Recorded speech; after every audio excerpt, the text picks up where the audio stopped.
Is the world finally focusing on Sudan? Talks to end the 16-month conflict are taking place in Geneva, but a delegation from the army failed to turn up. With the violence taking a heavy toll on civilians, does diplomacy stand a chance? This is Inside Story.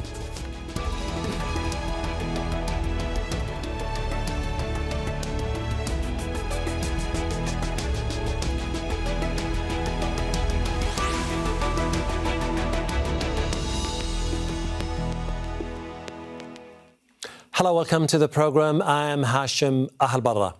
It's been 16 months since the lives of millions of people in Sudan were plunged into conflict and uncertainty.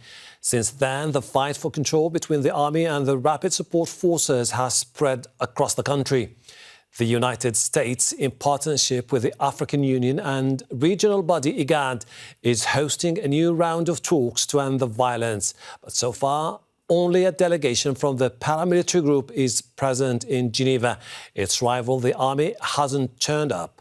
The conflict has killed thousands of people, displaced nearly 11 million, and left half of the population facing acute hunger.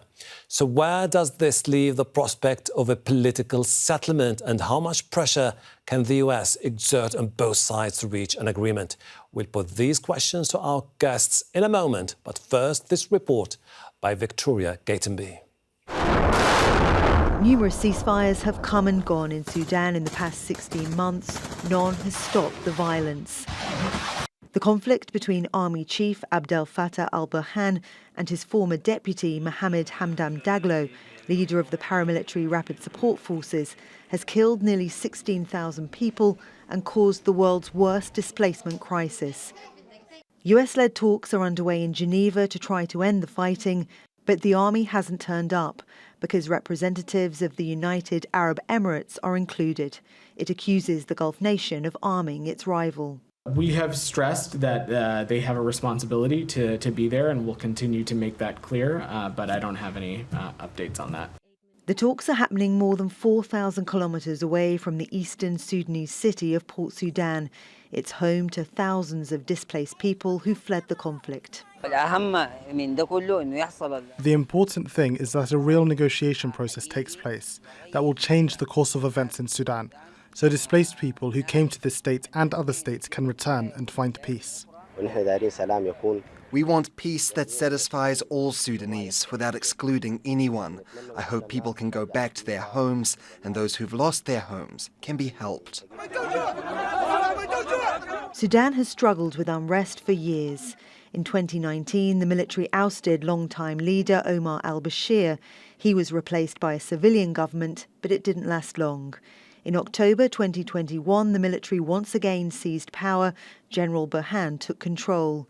But last year, he and Daglo disagreed on how and when to integrate the Rapid Support Forces into the army.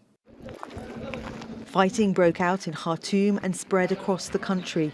Both sides have been accused of atrocities, including indiscriminate bombings, ethnically targeted killings and rape. The UN says nearly 26 million people, more than half the population, are facing acute hunger. Without action, tens of thousands of Sudanese children may die over the coming months. Tens of thousands. And that is by no means a worst-case scenario. Any disease outbreak and we will see mortality skyrocket. Disease is our greatest fear. With many nations alarmed by the deteriorating humanitarian situation, attempts to end the violence have taken on a sense of urgency. But mediators say formal negotiations cannot begin with only one side present. Victoria Gatenby, Al Jazeera for Inside Story.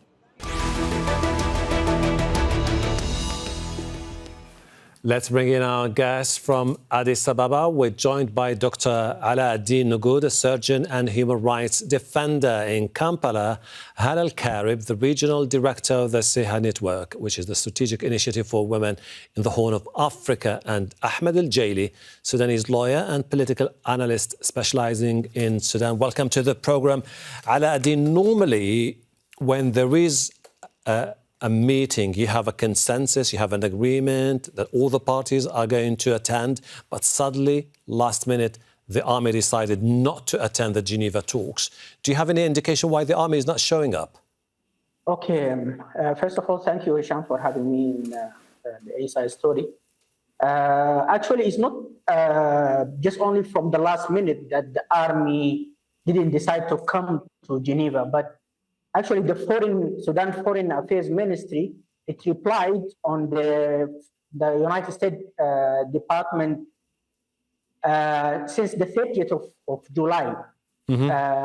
And the reply was very negative in many sense that we are not going to have a new talk or new peace talk platforms unless what's happened in Jeddah or we agreed upon in Jeddah have a place of in action. And many things about that we are in the army or de facto government are the most concerned about the Sudanese people. And many of the points that was actually an excuse not to come to Geneva. So the refusal of the South to come to Geneva was expected. And much more, the de facto government delegate that went to Jeddah like 2-3 days before the talks and to speak, have a meeting with Mr. Perello, actually was expected from even the construction or the members of the delegate that this delegate will come with nothing and most likely they would refuse coming to Geneva. And this was said by Mr. Perello when he said that the delegate in Jeddah didn't speak about ceasefire. They spoke only about the their participation in the political process. And that can give an indication why the delegate is mainly composed of military armed movements, that's NAMO, which is the mineral minister, and other members of the security sector, that the intelligence, who are belonging to Muslim Brotherhood, NCP, dissolved regime, that who are totally against the Geneva talks. You and spoke right now they earlier. are making a big media campaign against stuff, and they don't want these peace talks to end in a negotiation table. You spoke earlier about the Jeddah talks, and we have to remind our viewers of the political landscape that prevailed back in May 2023 when the Saudis put all their influence to try to convince all the parties to come up with an agreement and ensure there is a ceasefire, which later collapsed. And since then, the army has been saying that the rapid support forces led by Hemeti have to honour some of those commitments made in Jannah. Hala, the absence of the army, of the government's delegation, is it an indication that the chances for a peaceful political settlement is not going to happen anytime soon? It's actually very sad and very devastating that the Sudanese army is not going to be in this negotiation. And it would have been an opportunity, to initiate a platform for mediation that would end this terrible and ugly violence that's currently Sudanese civilians are enduring. But on the other hand, I'd just like to also highlight and stress in my view, the fact that, the international community has been dealing with Sudan with such a hastiness and very minimal investments on reaching, some form of a mediation platform, for this complex conflict. We all know by now that this Sudanese crisis that's currently happening is not anymore a war between two belligerents. It's becoming more or less a proxy war.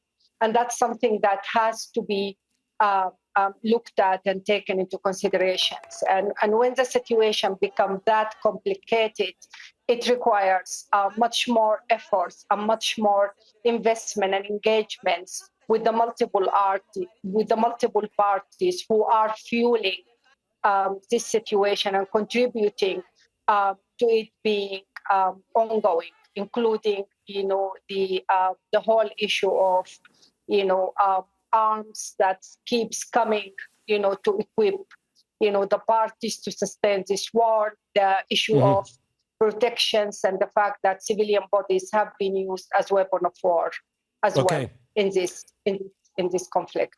Ahmed, what's next for Tom Perello, the US envoy for Sudan? Is there still any potential for a deal that could bring together the army and the rapid support forces? I think that's the hope, and Tom is just starting with his mission, so I would hope he doesn't give up with this first attempt. I think you spoke about a surprise about SAF not attending. I think the bigger surprise is the talks going forward without a major participant. I think it would have been more prudent by the State Department to try to cajole and address some of the concerns of SAF. A lot of it, my understanding, resolved around semantics. Are they called SAF? Are they called the Sudanese government? Given the importance of these talks and the high stakes involved, I would have hoped that those would have been accommodated to get these talks underway. But looking forward, I would hope that they would continue to engage and address those concerns so that these talks can take place and this war can come to an end. Alaaeldin, the army has publicly been very critical of the United Arab Emirates, blaming the Emiratis for providing significant military assistance to their rival, General Hemeti. Could this be one of the main reasons why the army is not taking part? Okay, Sham, it could be, what you raise is quite important. Okay, if this is true and all these allegations and all these things are there, what Hala said that's why, and this has been a proxy war, that's why the importance of these people, that's the UAE, the Egypt, whatsoever people who might have a hand in the war, should be on the table to have a guarantee from them for stopping fueling the parties, okay? And to have a guarantees that even the humanitarian aid will reach the people. So you cannot, if that's all is true, and this is a proxy war, and there is a lot of foreign hands in this war, so it's important when you speak about ceasefire and stopping the war, to have all these on the table. So it's a nonsense that the SAF think that's because of the UAE is present, we are not going to come. No, if what your allegation and what you're saying is true, then you have to have them on table to stop everything that you are speaking about. Okay. Hala, this is not new, the simmering tension, the hatred between the two key players in Sudan, General Abdel Fattah al-Burhan and General Hemeti. Since 2019, both were vying for a bigger say, and only years later, the whole animosity and ambition erupted into a civil war that plunged the country into chaos. Is it still the same story again, just a fight between two guys about control over Sudan, or do you think it's become a regional conflict? I think Sudan is too large to fall apart alone. This war is becoming more and more a very complex war that engaged majority of Sudan neighbors, one way or the other, on it. And this is why, from the beginning, it was obvious that it should have been taken very, very seriously, and its complexity should have been taken into account. Unfortunately, in my view, I think the international community has been dragging its feet around what's happening in Sudan, trying to minimize, their engagement, interventions to contain this campaign of violence that Sudanese people are paying hefty price for it primarily, which is, it's unfortunately now we are at a point where things are becoming extremely complicated, and it requires much more investment. And in my view, that is not happening yet. You've repeatedly said that the international community has to step in, it has to invest more into Sudan. Ahmed, if you look at the current situation, you see that you have the Saudis, the Emiratis, the Egyptians and the Ethiopians as key players who could have a bigger say in whatever happens next. But who do you think will be pivotal in putting together an agreement if the agreement happens? I think first and foremost, any agreement needs to stem from the Sudanese, and I'm not talking about the combatants. I think what's missing on the table and has been missing for the last couple of years is the voice of the people who went out and revolted against al-Bashir in 2019. And the table and the discussions are being almost exclusively between the military combatants. But I think it's important that any initiative to resolve this would stem from the Sudanese. Obviously, the regional and international players would have a very important constructive role to play in this, in the negative sense, in abstaining from supporting the militias and the various combatants, but also more importantly, as we look forward into reconstruction, Sudan will be starting from scratch post-war, and everyone involved will have an important role to play that will serve their own long-term interests in Sudan. But, what I believe in is that all of these neighbors have a benefit in a stable, prosperous Sudan, and I think we can all come to an understanding with them once the war has ended. Alaaeldin, if the situation continues as is, a deadlock, war continues, do you think this could push the ICC chief negotiator, prosecutor Karim Khan, to move ahead with the investigations into the atrocities committed by both the army and the RSF? Alaaeldin. Actually, Hisham, the prosecutor already, he had a speech in the United Nations Security Council 1 week ago. And before that, like two weeks, he asked the SAF or the de facto government for arrest warrant against the people who are wanted by the International Criminal Court. That is Ali Turki, Ahmed Haroun, and others, who are the real eruptor of this war. This war, what you said before, that this war between two generals or two guys to get control of Sudan, that's not true. This war was erupted by the Muslim Brotherhood, NCP, dissolved party, who was ruling Sudan for 30 years, by their members inside the army, by their officers inside the army, to spoil the framework agreement, which is the agreement to bring back the democratic transition after the 25th October coup. And this is the cornerstone of this war. And all the things is playing around this fact. So the refusal of the SAF or de facto government to give these people or these wanted people to Karim Khan and the International Criminal Justice Court is one of the facts that support the theory behind this war. And the international community was very soft with the SAF in all the peace platforms that started to end the war in Sudan, in Jeddah, Al-Manama, in IGAD, because they were the main spoiler of these peace platforms. Right now, the language changed. Tomperel was speaking clearly that the SAF should take the responsibility of not coming to Geneva talks. It's the first time that the international community responsibility on the shoulder of one of the belligerents. It depends on where you stand and how do you see the political landscape evolving, because we've been talking to people and each see it from a totally different perspective. I mean, who has a bigger leverage in the country. Hala, you have two key players.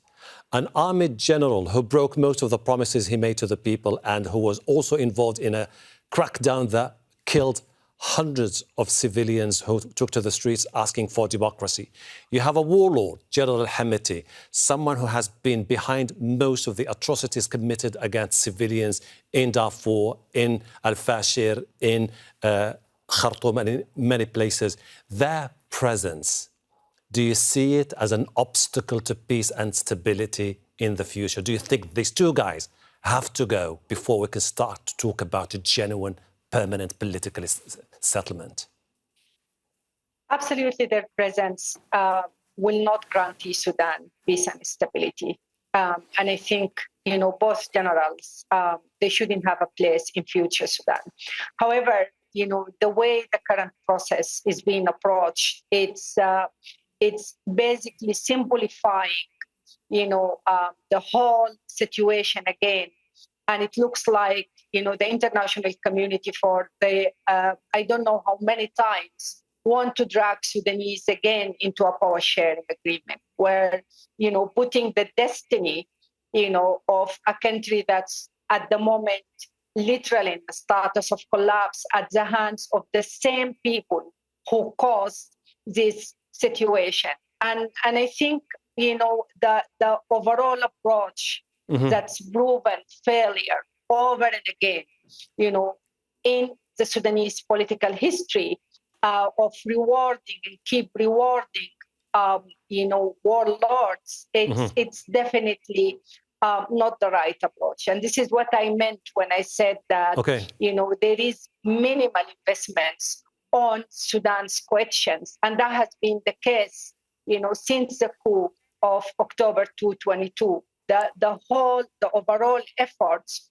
went into sustaining the status quo, dragging Sudan back into the whole situations of a power sharing agreement and satisfying the two generals. And here we are, we are living throughout this violence again for I don't know how many times, because power sharing agreement, as you recall, it's tried in Darfur how many times?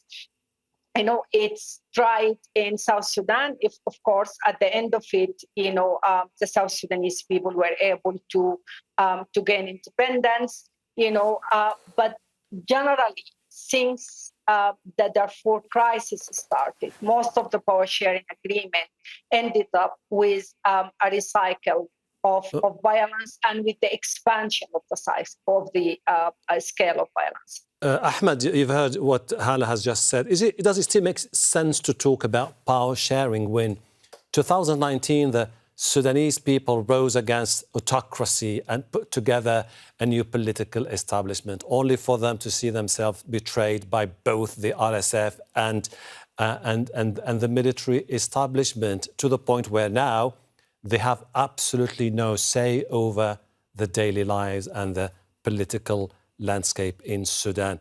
Does it still make sense for you to talk about the potential for a power sharing where civilians will have a bigger say?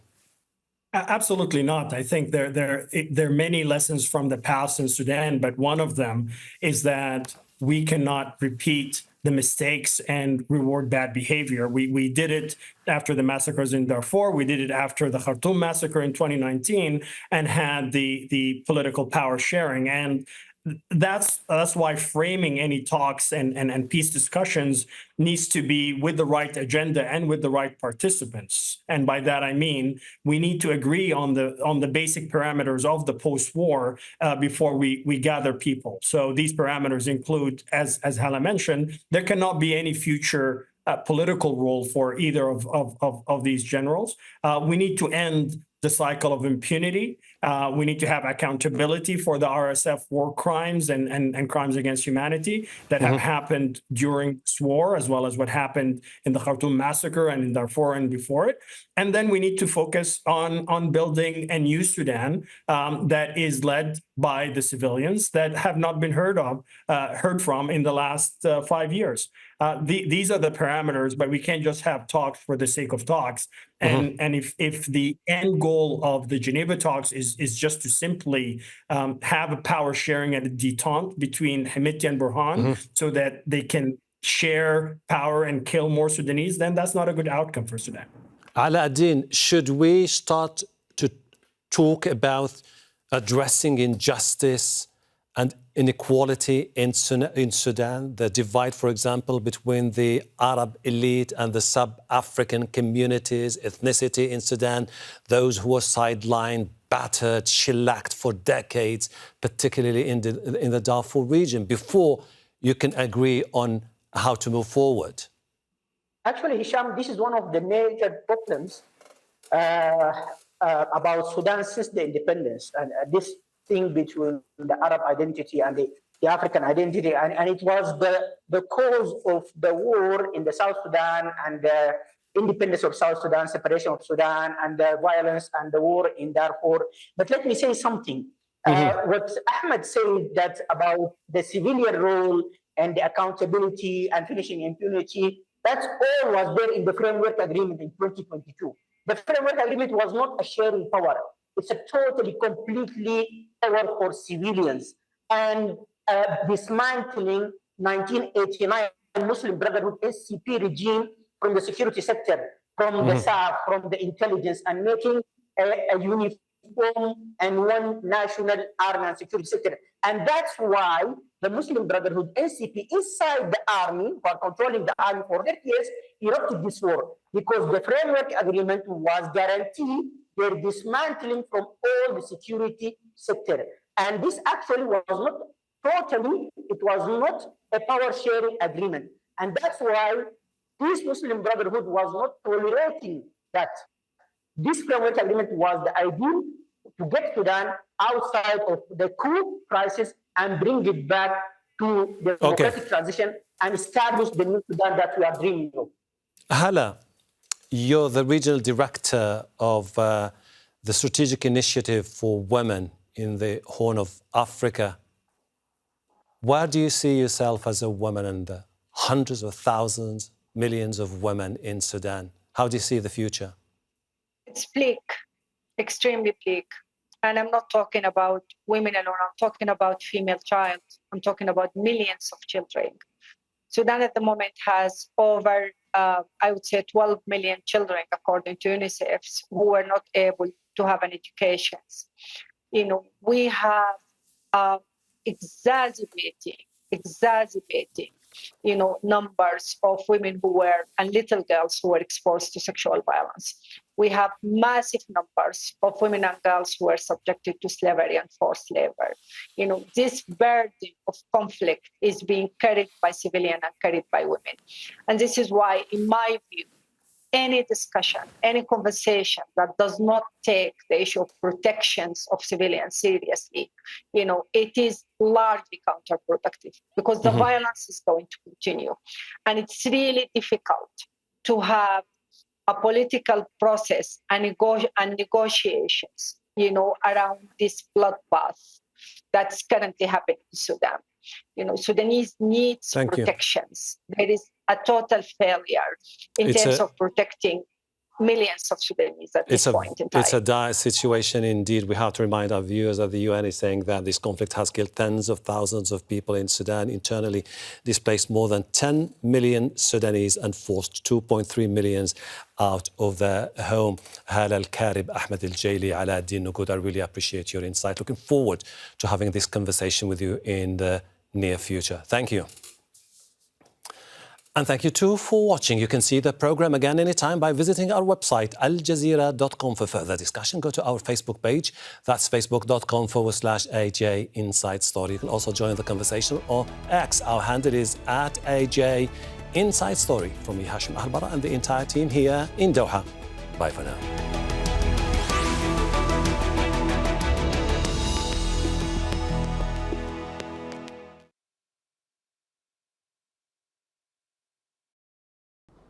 Make sure to subscribe to our channel to get the latest news from Al Jazeera.